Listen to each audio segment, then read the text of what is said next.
Nuzlocke. One of the most popular, entertaining, and challenging ways to play Pokemon. But there's a problem with the Nuzlocke formula. They're overdone. Everyone and their mother has done a Nuzlocke in some form or another. So what am I going to do to change up the formula and make this challenge more entertaining for myself and more importantly, for you, the viewer? Enter Glowing Garnet, a ROM hack of Pokemon Omega Ruby with a number of amazing changes, including adjusted spawn tables, more difficult trainers and gyms, greatly boosted shiny rates at about 1 in 100, and most importantly, custom shiny forms for every single Pokemon. So, what are we doing here? A Glowing Garnet hardcore shiny only Nuzlocke. What are the rules for this mouthful of a playthrough? Alongside the normal Nuzlocke rules, I will also be enforcing level caps, preventing me from using Pokemon that are a higher level than the next gym leader's ace. I am only allowed to use shiny Pokemon in battle, with non-shinies being permitted for utility purposes. I am not permitted to use healing items during battle, and finally, I must play the game in set mode, making it tougher to reset tempo in those difficult fights. With all that out of the way, I present to you all the Glowing Garnet Hardcore Shiny Lock. The game opens in a familiar setting. Me in the back of a moving van barreling down a dirt road to the blink and you'll miss it town of Little Root. While being thrown around with my furniture, I select the custom female player model and name myself Trash. Upon arriving in Little Root Town, I'm invited into my new home to adjust my analog clock? Does anyone watching this even know what an analog clock is at this point? Come on, Game Freak, I understand it's a remake of a game from 2003, but you are allowed to update some things. Anyway, after setting our clock, we head back downstairs to see the Pokemon movers leave with half of our stuff. Is this a confirmed detail? No, absolutely not, but I was upstairs for 30 seconds and that truck was full of boxes. Mom, we've been scammed. Oh look, Dad's on TV. And he's gone. Now, it's time to break into our neighbor's house without any warning and introduce ourselves to their son who's wearing the strangest hat I have ever seen. But pay no mind to him, we're just here for his daddy, the professor. After learning Daddy Birch is researching Pokemon in the nearby route, we head that way, and this rando kid stops us to let us know someone is screaming up ahead, and it is apparently our job to take care of this? Who is this child? Why aren't they helping? Well, since we are apparently the most capable person for the job, we head toward the screaming and find Daddy Birch being chased by a silly little guy. Daddy Birch decides that I, a random child he's never met, am trustworthy enough to be given a monster capable of terrible destruction to help save him from a feral puppy dog. Yes, this is Pokemon and that logic totally checks. After posting a poll in my chat, it is decided that our starter will be Mudkip, so we immediately start resetting for a shiny. Within 15 minutes, we are graced by our first beautiful custom shiny Pokemon, a green Mudkip that we name Kermit. After saving Daddy Birch, he takes us back to his lab, only to tell us that we should challenge his son to a battle for some reason. Anyway, we head north to Route 102 to face Brendan. This was back in the days when your rival chose the starter that had the type advantage over yours, and since this is a hardcore Nuzlocke, wiping here is actually a very real possibility. Fortunately for me, though, Brendan doesn't seem to realize that his Trico has a Grass-type move, so we take it down with no issues, winning the first big run-ender of the game. From here, I follow Brendan back to Little Root to get a Pokedex and Pokeballs from Daddy Birch. Before leaving town to begin my journey, I'm stopped by my mom. Originally, this was to give me the running shoes, but since I start with those in this game, this is a pretty empty conversation. Heading north, I am once again stopped by Brendan showing off the new DexNav feature introduced in this game. Since I actually don't care about this, I just scare away the static Poochyena and get on my way. I immediately stop at the shop to purchase more Pokeballs and honey, an item which in Generation 6 would trigger Horde battles. For the uninitiated, Horde battles are a special mechanic allowing you to battle 5 wild Pokemon at one time. This mechanic was abused by the shiny hunters of old to give them greatly increased shiny odds by encountering 5 Pokemon at a time rather than 1. With the 1 in 100 odds in this version of the game, this will help me get encounters very quickly. Unfortunately though, with the 7 honey I was able to purchase, I was unable to find a shiny in our first area, so I just proceeded with random encounters, and after a few minutes, I encountered this. That's right. The very Pokemon that attacked dear Daddy Birch has returned to us, covered in the blood of its enemies. I catch this silly little guy and name him Chomps. Moving west to the next area, I encounter a couple of neat Pokemon. First, I catch a non-shiny Surskit, train it up to level 9, to learn the move Sweet Scent, which acts like honey that I don't need to buy. Unlimited horde battles, baby! Next, I catch my next shiny Pokemon, a deep green Wurmple that I name Celery.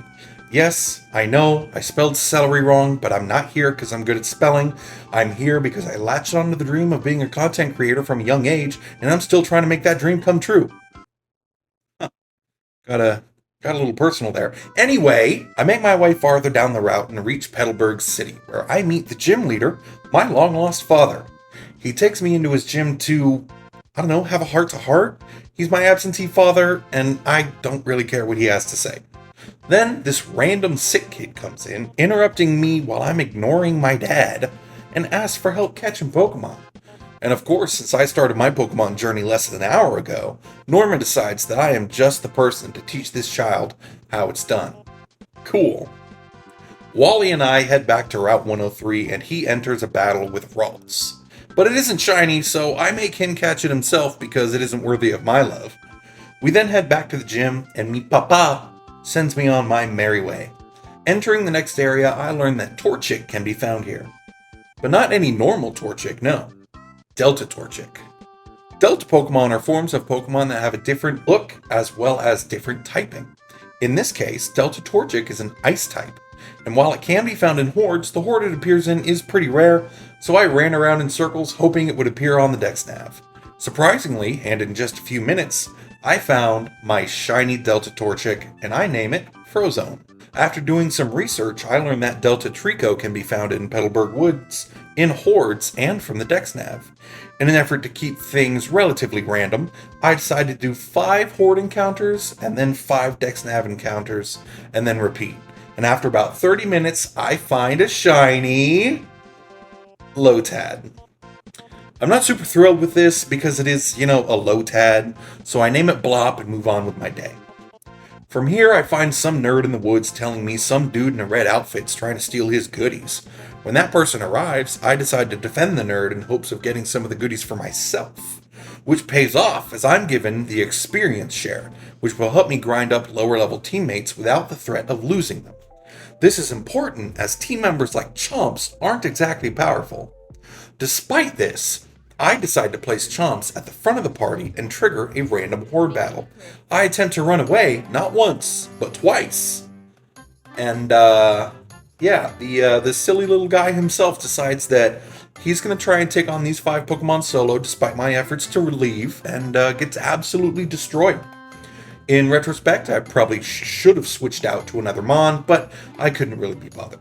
Moving on from this, I make my way into Rustboro City, which is the location of the first gym. The level cap for this gym is 18, and my team is currently pretty underleveled. So I head to the route northeast and do some grinding with hordes while also hunting for my next encounter. In Route 116, I find a shiny Zigzagoon that I name Skitter and add it to the team since it has the pickup ability. And in Rusturf Tunnel, I find a shiny Whismur that I name Loudmouth. During grinding, both Kermit and Celery evolve into Marshtomp and Beautifly respectively, and now it is time to take on Roxanne for the first gym badge. The trainers in her gym are taken down pretty easily and it's time to face her. With Kermit and Blop on the team, as well as Celery having grass-type moves, Roxanne goes down pretty easily and with no losses. Gym number 1 down. When I leave the gym, I see the Magma Grunt from Petalburg Woods running north toward Rusturf Tunnel and is being chased by the nerd that I saved earlier. I meet up with the nerd once again and find out that the man in red stalked him to work and stole his goodies without even saying please. Now this simply will not stand. I head toward the tunnel ready to throw hands when I find an old man sitting outside. His name is Mr. Briny and he tells me that the Magma Grunt stole his darling Wingull named Pico. Now, I'm no Wingull stan, but when someone steals an elderly man's only friend, I will burn the world trying to return it. With the powers of nature on my side and rage in my heart, I head into the tunnel and stomp the grunt into the mud without a second thought. That's what he gets for stealing from the elderly and the nerds of the world. I return Pico to Mr. Briny and return the nerds' goodies. The nerd takes me in to meet his boss that needs me to deliver a letter to his son, apparently. Since I'm just along for the ride at this point, I accept the request and meet Mr. Briney and Pico outside of Petalburg Woods, and with their help, I sail to Dewford Town. Anchors away, Pico! After arriving in the landlocked town of Dewford, I talk to this fisherman who gives me the old rod. I won't use this now, but it comes in clutch later in the run, trust me. Instead, I head to Granite Cave to hunt for our next encounter, and after many horde battles and plenty of grinding to hit our new level cap, I find this. A beautiful shiny dwebble that I name Crabs. I put Crabs in the PC for now as it won't be much help to us in the fighting type gym, finish up my grinding session, and head into the gym for gym badge number 2. I lead with Celery in this gym, as she quad resists fighting types and at this point also has flying type moves. I take out the gym trainers with no trouble at all, and the leader Brawly is no different. I know these encounters haven't been fantastic so far, but honestly without Celery, I probably would have had way more trouble in this gym. Love you, Celery. After defeating Brawly, I am allowed to bring the note to Steven Stone, aka Stone Cold Steven Stone, aka the sexiest man alive. I find him investigating some old cave drawings, but honestly, I'm not really paying attention to what he's saying. I'm far too busy picturing what our kids will look like. He thanks me for the note and wants me to deliver some stuff to some dude across the ocean or something. I don't really know, but I'll do whatever Daddy Steven wants. I go see Mr. Briney and Pico once again, and they drop me off in Slateport City to meet Captain Stern. After looking in the shipyard, which makes actual sense, nice work Game Freak, I learn that the captain is at the museum in town looking at more boats. When I enter the museum, I notice a bunch of those magma people, which makes me uncomfortable, so I head upstairs to find a quiet place to deal with my social anxiety.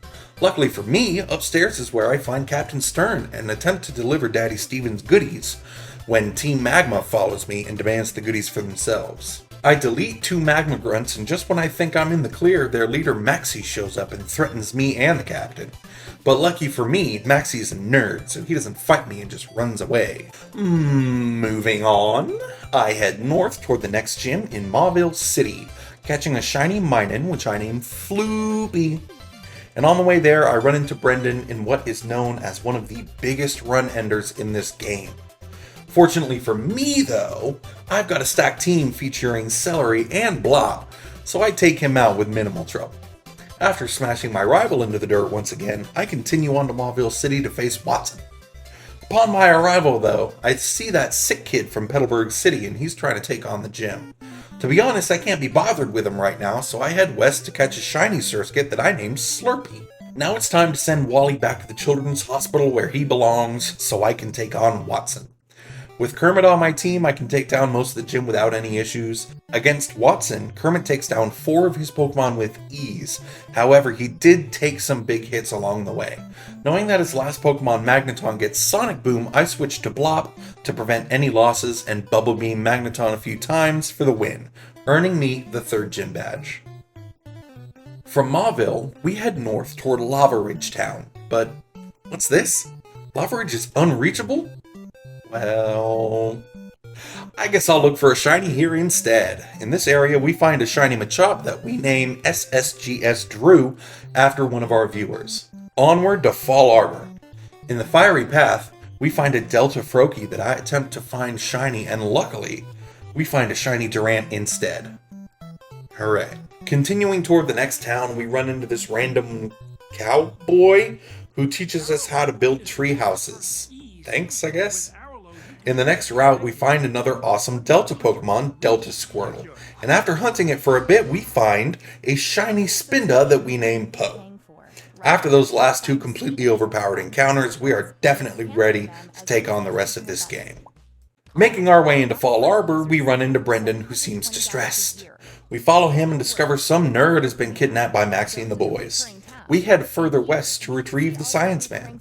After clearing out the next route, which I couldn't be bothered to find the name of, we make our way into Meteor Falls and are challenged by the Magma admin Tabitha, who is very much a pushover. We also make the acquaintance of a middle-aged man dressed in a blue pirate outfit who says he wants to stop Maxie or whatever. I don't know, man. I was too focused on his chest to pay attention to what he was saying. We learn from the Science Man that Maxie has taken a big moon rock to the volcano and plans to toss it into the fires and end the reign of Sauron or something. But to get there, We have to run all the way back down the mountain, through the fiery cave, past the hikers, up to the cable car, and it's time to battle our way through Team Magma's forces and ultimately face Maxie once again. This is a tough battle in a normal playthrough, and it is no different in this run. All seems to be going well as we take down his Mightyena, but when we send out Floopy to take on his Golbat, he hits himself in confusion and is taken out by a Poison Fang. Drew comes out and finishes it off. Then out comes Camerupt. We go out into Slurpee in hopes of taking down Camerupt with a 4 times effective bubble, but we just barely miss out on the knockout, which leads to Slurpee dying as well. Skitter, our Lanoon, is able to come in and finish off Maxie's ace and the battle, but this fight left a hole in our hearts in the shape of a Minun and a Masquerain. The two of you will be missed, but we cannot give up yet. We head south toward Lava Ridge and pick up a shiny Spoink on the way that we name Peppa. In between streams, I picked up a shiny Magikarp in Dewford that evolves into a Gyarados named Savior, and a Tentacool in the route above Dewford that has evolved into a Tentacruel named Tentickles. With our new Water-type team members, we head into the gym to take on Flannery. Look, I'd like to tell you this was tough, especially since Flannery is literally best waifu, but in truth, we went into the gym and absolutely wiped the floor with everyone, like, to a degree that I almost kind of felt bad. I don't even want to make a joke about it. But as if on cue, Silly Hat Brendan shows up and gives us the nerd glasses that we needed to go into the desert. Or is it desert? I truly have no idea. Anyway, in the desert we grab the fossil for Anorith and find a shiny Sandshrew through a horde that we named Sandy. Very original name, I know, never heard before. With that, we are caught up on encounters and need to prepare for the ultimate challenge. Confronting my neglectful father Norman. The man who forced us to move to a new country in the back of a moving truck. The man who helped Wally more than his own child. The man who runs a normal type gym, which conveniently enough is easy work for Drew to get through. After crushing security between the strong thighs of Drew, we come face to face with Daddy. He leads with a slacking. Drew's gonna make pretty quick work of this. We use Revenge, which does almost half. Excellent work, Drew. Next turn, hit him with another... Counter? This slacking has counter? Who runs counter on a slacking? What is this, Pokemon Go? Sorry about that. Almost lost my cool on that one. Almost lost my cool there. We go out into Frozone, use Bulk Up, and take out slacking with a double kick. At this point, the rest of the gym is relatively smooth sailing, with Frozone almost getting the sweep. We did have to send in Savior against his Clefable, and that's the battle. Sorry about my lack of knowledge, Drew. You will be missed, my friend. With Daddy defeated and my childhood trauma healed, he gives me the HM for Surf, which will open up some more OP clutch amazing awesome encounters, like a Latios that we cannot use, and an Electrike that we name after another viewer, Primbus. While heading to Four Tree City, we kick Team Magma out of the Weather Institute and kick Brendan just because he was in my way. No one gets in my way and gets away with it. Whoa, sorry, was seeing red there for a second. Next thing I know, I'm on a bridge somewhere talking to Stone Cold Steven Stone, telling me to fight the nothing that's in front of me. Look, Steven, I love you, but there is nothing here. What is that? Where did it come from? Oh, it's a Kecleon? Oh, well that's fine then. Is it shiny? No? Alright, bye! After our bad trip on the bridge, Steven casually gives us the Megastone for Kermit and the Devon Scope to help us get into the Four Tree Gym. We are able to weasel our way through most of the gym puzzle without fighting any unnecessary trainers and arrive at one of the best places in the game, the feet of Gym Leader Winona. We initiate the battle with Flying type leader. With a healthy combination of Crabs, Savior with Ice Fang, and Peppa with Power Gem, we make quick work of her team, including her ace and our first Mega Pokemon of the game, Mega Altaria. It would appear things are getting intense. Now is the point in the game where we do a lot of running around, so I'm going to try and make this quick. Here we go in 3, 2, 1. We head south of Four Tree to get Shiny Absol named Shade and a Shuppet named Candy Corn. We continue to mount higher and face more Team Magma BS, get the Megastone for Candy Corn, and get the Garnet Orb from this old couple. Team Magma is headed to Slateport to steal a sub, so we head there to cut them off, but we are too late and they are able to get away.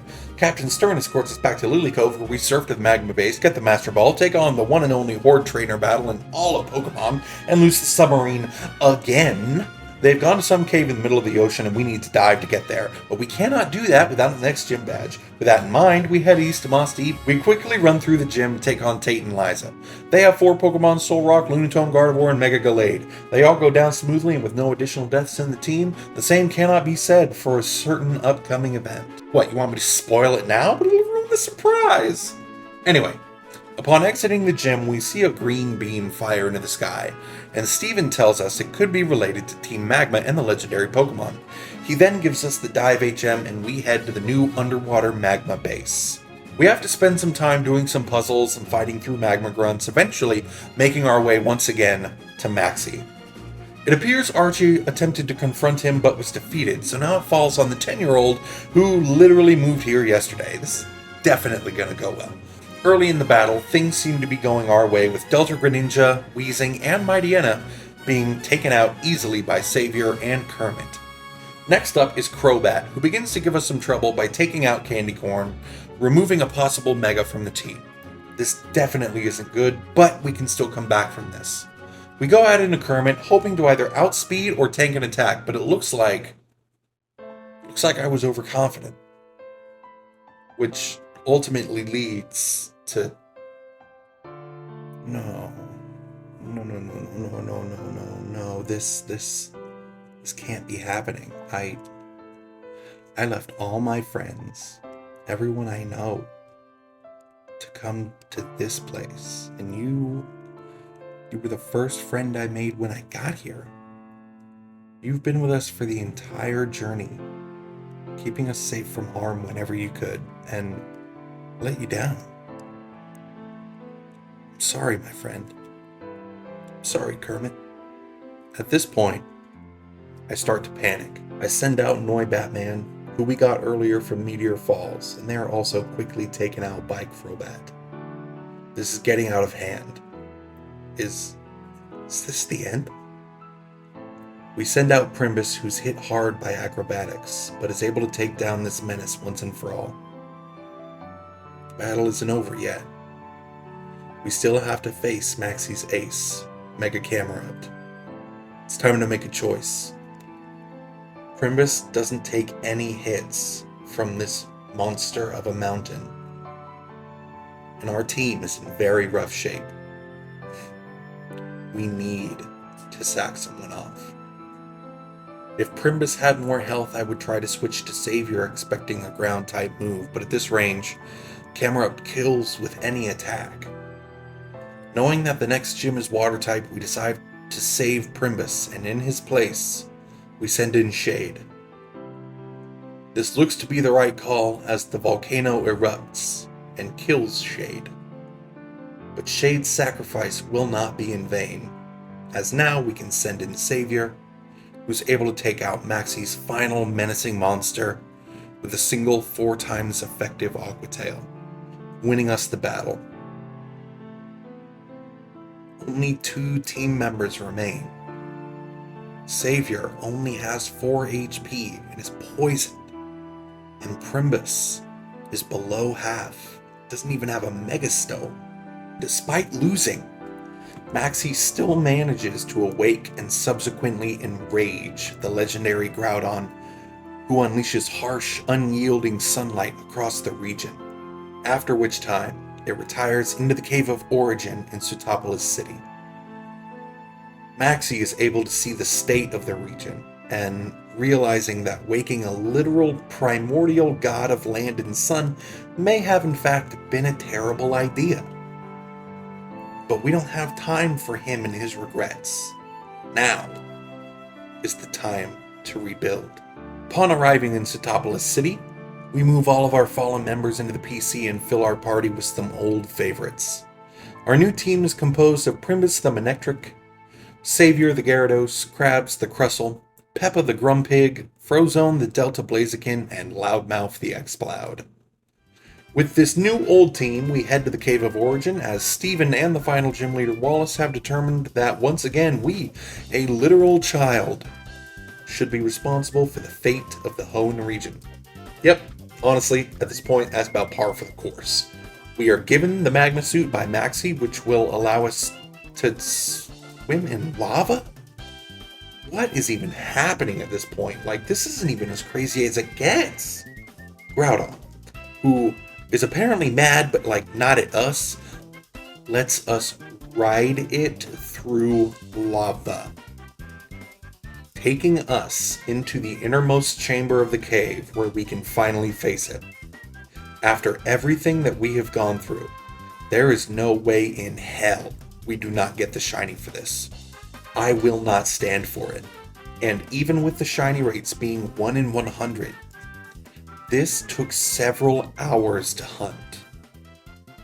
But eventually, this happened. Yes! Bro, there it is! Woo! Yeah! That's right, folks. Shiny Primal Groudon has arrived. We snatch it in our Master Ball, thanks Maxie, and name it Nebula. Upon capturing the literal dinosaur that we faced, the sunlight in the region returns to normal, and all is well once again. To Kermit and all of our other members that died in the Maxie battle to get us here, you did not die in vain. We saved everyone, and we couldn't have done it without your sacrifices. With the Team Magma storyline officially closed, we have one more goal in place. Become the Hoenn League champion. The next step on our journey is taking on Wallace in the Sotopolis City Gym. He has a water-type team, which should be easily dealt with by Primbus, and also Nebula with its Desolate Land ability. But just to be safe, we also add Boom to the team, who's an Electrode that we caught in New Mauville. Wallace, being the final gym leader, is poised to be a tough fight, but with all of our planning, I think we can... Wait, it's over? What do you mean it's over? 5 minutes? That's all it took you? Even his Mega Swampert was taken down in 2 hits? Wow, how anticlimactic is that? Well, I mean, I guess with Wallace out of the way, it's time to head to the Pokemon League and claim our championship title. Victory Road was mostly uneventful, but I have to cover it because I'm just really bad at this. We lost our newest member, Boom, to a Mega Pinsir. Mavis, our Crobat, was killed by a Delphox, leaving us with just 4 team members going into our final fight with Wally? Yeah, that's right. That sick little boy who got more love from our own father than we did is our final hurdle before the league. In a perfect world, we would breeze our way through this fight, but unfortunately, this is not a perfect world. We are able to take down his first 4 Pokemon pretty easily with Savior and Best Dragon, our Flygon. His ace is his starter Ralt, which has now become a Mega Gallade. I switch out of Best Dragon and into Loudmouth, who's taken down by a single close combat. A sad loss to be sure, but now we can swap into Frozone and use its custom signature move, Frost Kick, which, with the defense drop, should be just enough to not take down Gallade. I want to be honest with you guys. This one stung a little bit. I even went out of my way to calc the damage before the swap and still somehow came up short. And the truth of the matter is, I didn't take into account Frozone's negative attack nature. But at this point, we go out into Best Dragon once again, who will outspeed, and we finish the fight and avenge Frozone with a single bulldoze. This victory road was rough. I expected it to be along the lines of, the Yellow Brick Road or something, but instead I was met with more of a highway to hell, if you will. With 4 more total deaths in the squad, we have some catch-up work to do. What remains in the PC is truly not that amazing aside from Nebula, who I originally was not even going to use in the league, but at this point, we were desperate. Between streams, we do some grinding and get our new team up to the new level cap. We enter the league with the team of Best Dragon the Flygon, Savior the Gyarados, Armaldo the Armaldo, who I forgot to give a nickname to, Nebula the Groudon, Primbus the Manectric, and finally, Peppa the Grumpig has returned to the team for the final battles. This is it, and with our bags stocked up with healing items, we headed into the league. Well, no turning back now. We make our way into the chamber of the first member of the Elite Four, some overgrown emo boy named Sydney. We begin the battle with Primbus to take the Intimidate from his Mightyena before Volt switching into our Maldo. Our Fossil is able to take down 3 of Sydney's Pokemon, and then comes Sharpedo. Not really a troublesome Pokemon, but bad news for our Maldo for sure. So we swap to Best Dragon to take it out with 1 Earthquake. Sydney then sends out his own Delta Pokemon, a Dark Ice-type Delta Chestnut. We swap into Savior, who's able to take it out easily with 2 Aqua Tails. Sydney's ace is his Mega Absol, and while this is scary, we are able to take it out with a single Dragon Dance boosted Aqua Tail. Sydney down. Next up is Phoebe, the Ghost-type trainer. We once again lead with Primbus, who Mega Evolves and takes down her Dusclops with a couple of bites. We then go into Savior, who's able to one-shot the remainder of her team while only using Waterfall. With her team being Ghost-type, it kinda seems like they were basically dead when I got here. Glacia is next, and she is honestly pretty scary. With her team of Ice types able to do neutral damage to everything on my team, I was less than confident. We led with Nebula to take out her first 3 Pokemon with ease, and the next up was her Walrein. We used Precipice Blades, hoping to one-shot, and... Whoa, wait. Precipice Blades can miss? I honestly had no idea it could miss before this fight. But with that miss, Walrein is able to get off a swagger, confusing Nebula. Nebula being just above half and confused is enough to make me swap out into our Maldo. It has the ability Battle Armor, which prevents critical hits, so I know it can take any one hit from Walrein, allowing us to go back into Nebula. Unfortunately, when we do that, we are hit hard by a blizzard, and Nebula barely holds on with 6 HP. Not wanting to continue wasting time by swapping, I use Rest to get all healed up, but Walrein goes for another blizzard, which gets a crit and takes us back into the red. No choice now but to swap and hope for the best. We go into Savior, who also gets confused by Swagger after also setting up a Dragon Dance. I don't know about you, but I know if Savior hits itself with a +3 confusion attack, this will be the end of her. So, we must swap again, but this time into Peppa, who is able to take on Walrein and the rest of Glacia's team using some clutch power gems. That one was rough, but we were able to make it out without any deaths. It is time for us to take on the final member of the Elite Four, Drake the Dragon Tamer.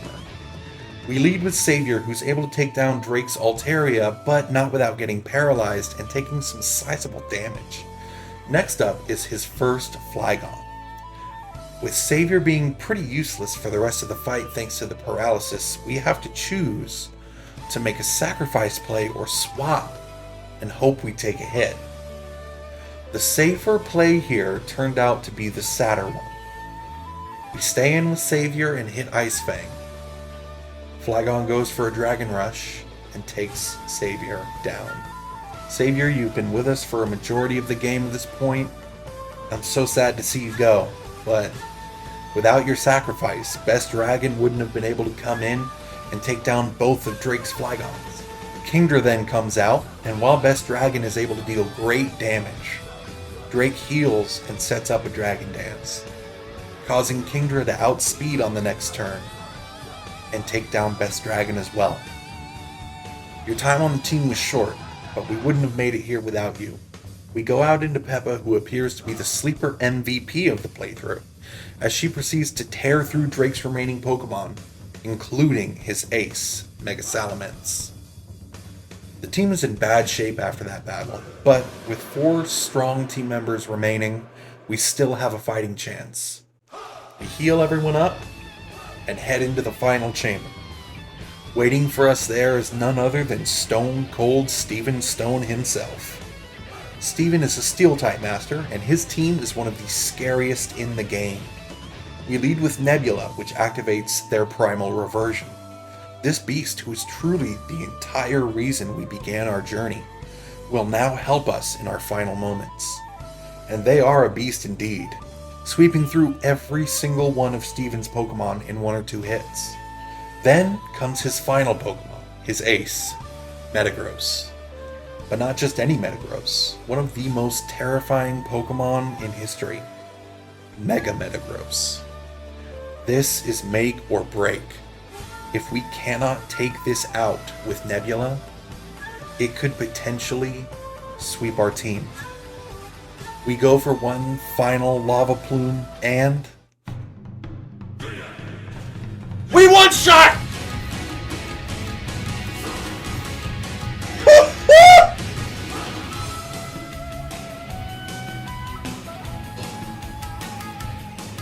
It's over. Metagross goes down with a single strike. All of our lost team members watching from the box to see this moment.